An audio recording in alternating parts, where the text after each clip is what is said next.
Hello and welcome back to another episode of Time of the Month. My name's Cheryl, also known as She Talks. This episode I have with me the delicious Diane. Hello. And the lovely Lisa. Hi.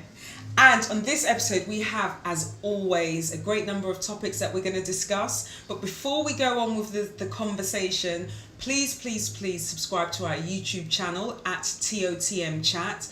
And make sure you follow us across social media. We're on Facebook, Instagram, Twitter and Snapchat at TOTM Chat. And if you want to get involved in any of these discussions, join us on Twitter and use the hashtag TOTM. Okay, so first things first, adoption. Recently in the New York Times there was an article about a black couple who adopted outside their own race. Now they received a lot of scrutiny and suspicious reactions from everybody in the community, and they were also branded self-race hating individuals. And this was also because mainly that there's a disproportionate amount of black children left in care. Now, do you girls think that we should only adopt inside our own race? I was nodding because I was going to say that. I was going to say that there are a disproportionate number of black children left languishing in care. And so it just sounds a bit odd, not knowing any more facts about this story, but it sounds a bit odd that a black couple would go for a non-black child, given their own racial makeup, but also given the numbers as we know them to be. So I'm not saying that we shouldn't adopt. Let me not hold back. I think as black people, if you are wanting to foster or adopt, yeah, it should be black children. I said it. She did. No, I think I've changed my mind on this a little bit, because I don't know why they overlooked their own to go to adopt outside of their race. So I don't want to make judgments on that. But I think ultimately it should be about offering these people a loving, caring home. Because of children. You know, I think it's, in a way, it's a positive thing to turn this on their head. There's a lot of, let's say, Madonnas that go abroad, they adopt their little children, it's like we're giving them a better life. So why is there scrutiny if a black couple are adopting outside their race? I was going to ask you, because I picked up on your suspicious bit. So why was it suspicious, or why were they seen to be suspicious? That's the I think racism or racial prejudices again rearing their ugly head, because for them to be viewed with suspicion for doing that, yet when, as you said, maybe like white celebrities or white people go out and adopt black children, it's like, you know, everyone goes into white saviour mode. They're really this is a reverse of the norm, because normally, for me anyway, from my road, when I read the papers, it's normally white people adopting black children, and there is still that kind of essence, that kind of but are they going to understand, are they culturally aware? And now that we're in this kind of, with this article, we can flip it and say, well, are they also culturally aware? Because adopting is about love. It's about giving someone a really good home, but there is more to it, though. There really is more to it, I think. And it's interesting. But I'm thinking, okay, so normally when a white couple, say, adopt a black child, I do question the cultural awareness. Right, that they're able to instill within But because the black this couple is a black couple, can I assume the cultural awareness is already there?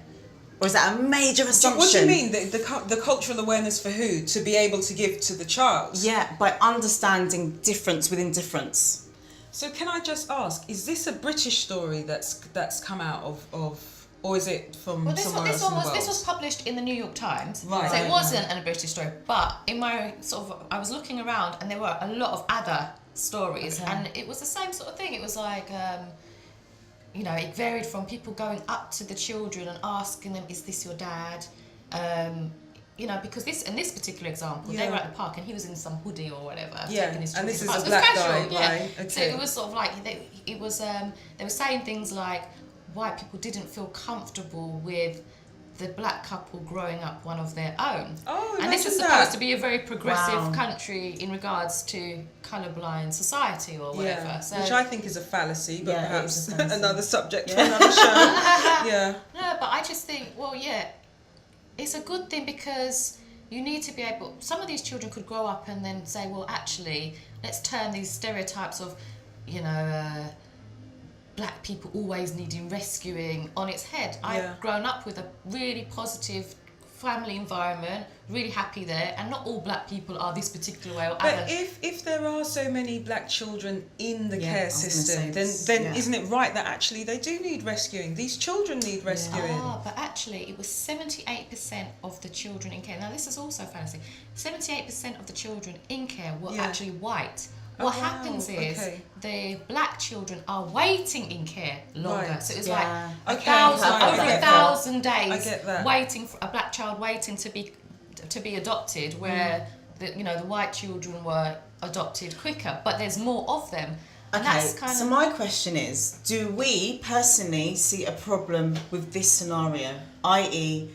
black couple adopting a white child, or a non-black child then? Do we see a problem with that? I'm going to answer, and I'll come straight out and I will say yes, for the reasons that I think that there is this problem, whether it be a timing problem, whether it be a proportionate number problem of black children in the care system. So I would like to think that us as a community own that problem and try to alleviate That's a it. good point. Well, no, I think that you should just go with who's offering you. If there's a lot of white children in care, these children still need families, and I think it's a positive thing for black people for once to be seen in a positive rescuing scenario, that they're actually, a lot of black people are very sort of family orientated. They instill good beliefs, good values, good grounding, good morals. All of these things are sort of like devoid from the mainstream cultural media view. So, if these things were happening more often, then people wouldn't be getting suspicious glances and comments. I think it's about time that this is turned on its head. And yes, other people, because how many white children adopted by Spanish or, au pairs grow them up, whatever it is, and they don't get any of this. You just presume, their family must be rich and can afford carers, So why is it, if, it's other than that, it should be seen as negatively? I think it's a good thing that we should be seen as, the rescuer for a change, because they're, I'm not good. I've got a problem with the word rescue, No, I'm saying, I've got a problem I agree. with it. I'm just saying, because you've said it like twice now, and I'm saying it, every time you said it, I feel something in my stomach, and right now I can't really break down why. Okay. But the term rescuer, I don't know. Because I'm just putting it out there just to say something, and I feel like, for me, I see it both ways. So the same thing that I would say to a white couple adopting a black child is the same thing I'm going to say to a black family adopting a white child, and that is, as long as you are culturally aware and you are aware of how racism works in society, you are aware of the potential none of this things that these people come up against, then I think it's actually fine. Okay, so let's just move the topic on to something a bit more light-hearted, which is weave. But we are not going to tackle it in the age-old way. Oh, why do black women wear weaves? I'm going to talk about black men wearing weaves. There was a clip that went out on social media. Did you see it? I did. Which showed the transformation of a bald-headed man into a lush-haired man with a full head of hair. Man weave. What do we think about that? Am I allowed to have a view, given... Don't know. You can answer that. I know that's the worst thing, and I object to it. Shame, double standards.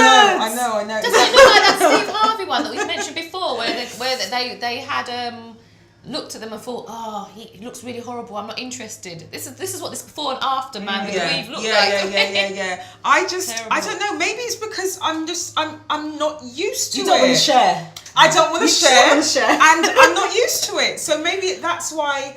But do you know what? Can I just say, in my defence, I've never been about those men who are like. I mean, I like a gorgeous man. Don't get me wrong, but I've never been about those men who are obviously about their appearance. So that's why I don't really like guys that go to the gym and they're really obvious about it. No, because I don't mind that, but I think it's about being manly. No, I get that, but what I'm saying is that I'm trying to wonder why wearing extensions, but for a guy, I'm like, why would he do that? And I think it's that. I think it's that part of me that doesn't But like it's it. also new as well, because I mean, when I saw it, I was really shocked. It was amazing. Like, it took at least 10 years off him.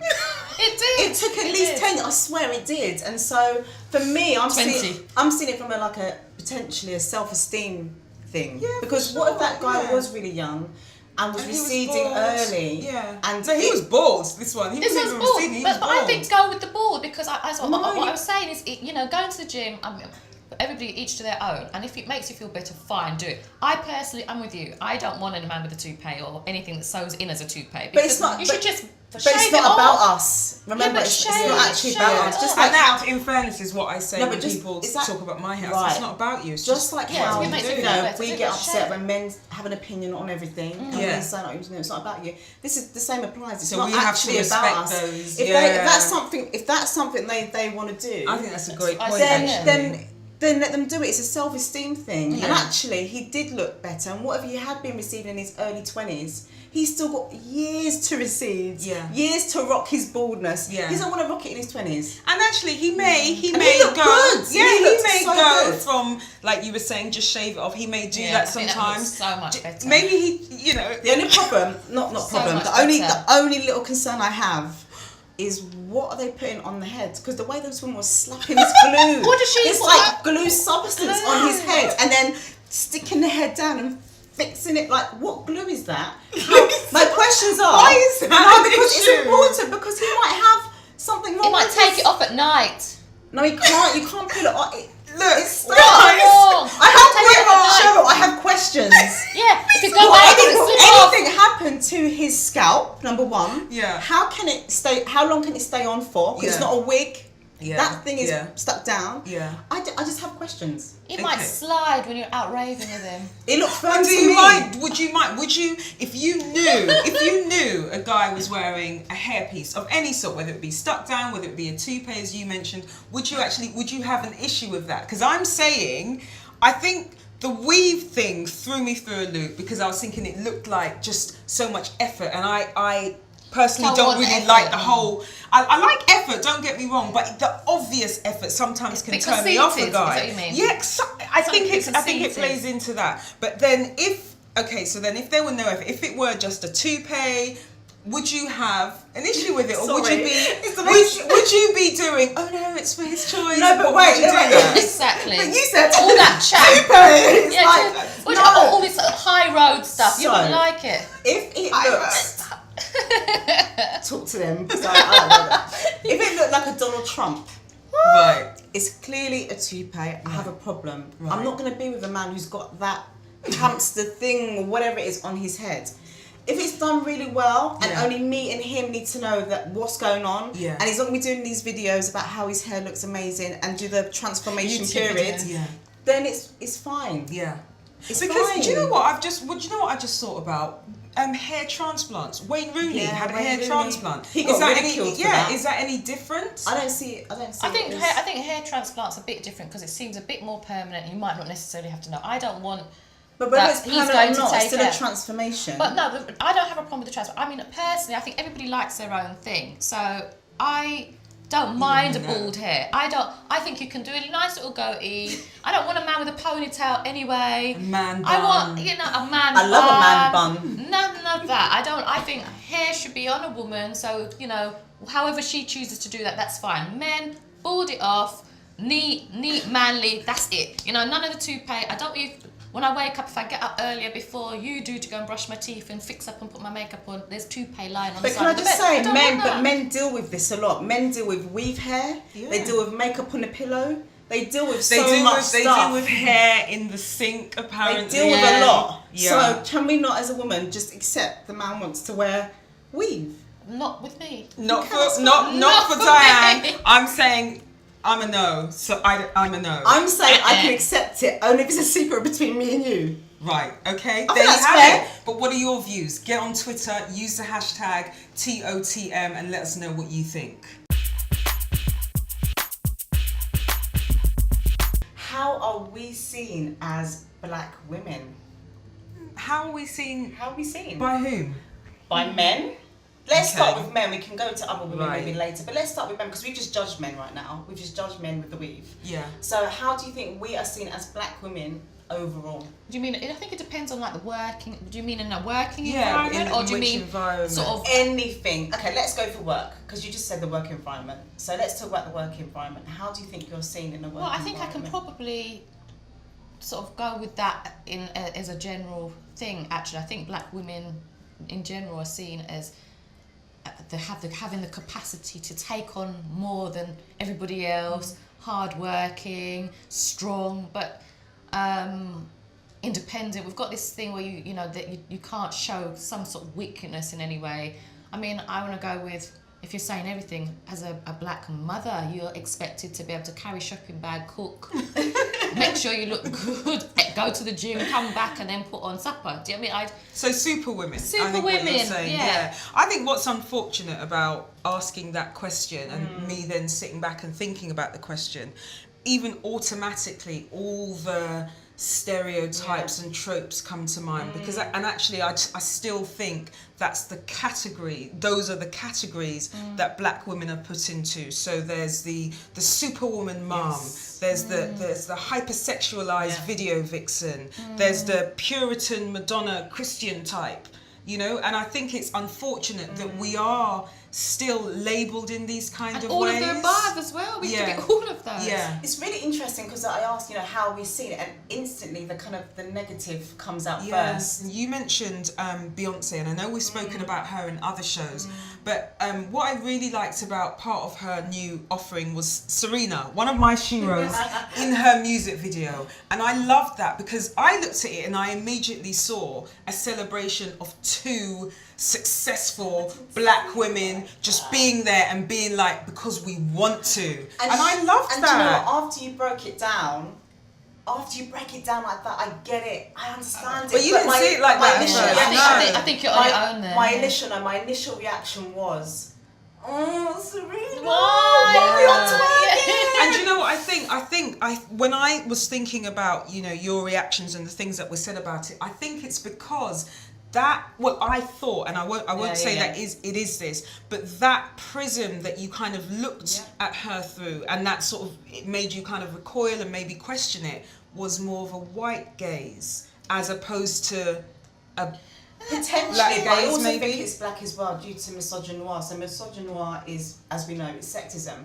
but misogynoir is sexism, gender and race. It's all mixed together, and normally when we discuss that, it's normally about how black women are seen by black men. So when I think about music videos, it is normally from a black artist point of view, right, and they determine how we are seen, which is like the video vixen, the gold diggers, etc. So seeing Serena in that same, and it's not the same context, but maybe the same light, I just thought, can I just have another narrative? Especially for Serena. I love Serena. She's a power woman on the tennis court. And again, she's in a video, for the first video that I've ever seen her in, and she's twerking. I get she's a Beyonce fan.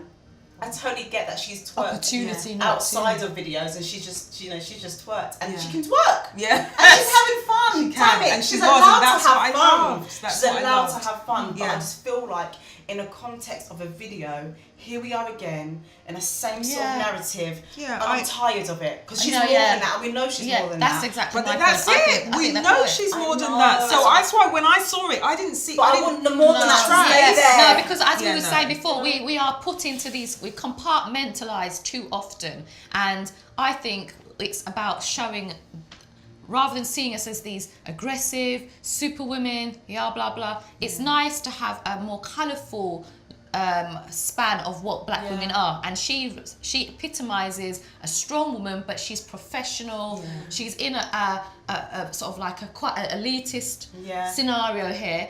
I felt a little like she had narrowed herself down. Oh, yeah, by it was putting a herself- shame that you Yeah. said. I mean, I have to say, I just completely disagree. But when you said it, I was like, I was almost saddened. But that's probably me standing for Serena. she It was belittled saddened. her. But then do we character put a lot in of that. pressure on black women in the media and how we want I think them so. to be seen? I think because we somehow do. it taps in and resonates how we feel about I ourselves. think So we not a do. pressure, you know, for celebrities. Yeah. They've got the platform, but actually they're sort of like they are representing all of us. And with white people, they don't But there's feel more that they of represent. them. Yeah. Yes. And they're allowed to have different narratives. Yes. And we're actually not. But we've got to allow ourselves Allow that. ourselves We've to. Which got is to why allow now ourselves I'm that. fine with Serena Tyke and I've got Yay! over it. I've got over it. No, you're But on my side. but also as well, it does highlight the need for black girl magic. Right. I used to have a problem with that word because I did feel like it tapped into that whole superwoman Right. being that way. Yeah, And you had said magic, that we can do previously, everything, yeah. yeah. But actually no, because it's outside of that white lens. Right. Actually, it's for us, and we are just doing what we What do. is black girl magic? Sorry, I was just silent. Everybody Sorry. froze. I was like, question. Question, black girl. What is If this? you want to find out what Black Girl Magic is, I'll tell you what you can do. You can do what the viewers can do and Yes. go back to our previous episodes in which we discussed that, because we are at the end of this episode and we are really grateful for you joining us for this episode of Time of the Month. Make sure you're back here with us. Please subscribe to our YouTube channel at TOTM Chat. And as I said, follow us and like us on Facebook, Instagram, Twitter, and Snapchat. And always get involved in our conversations here using the hashtag TOTM.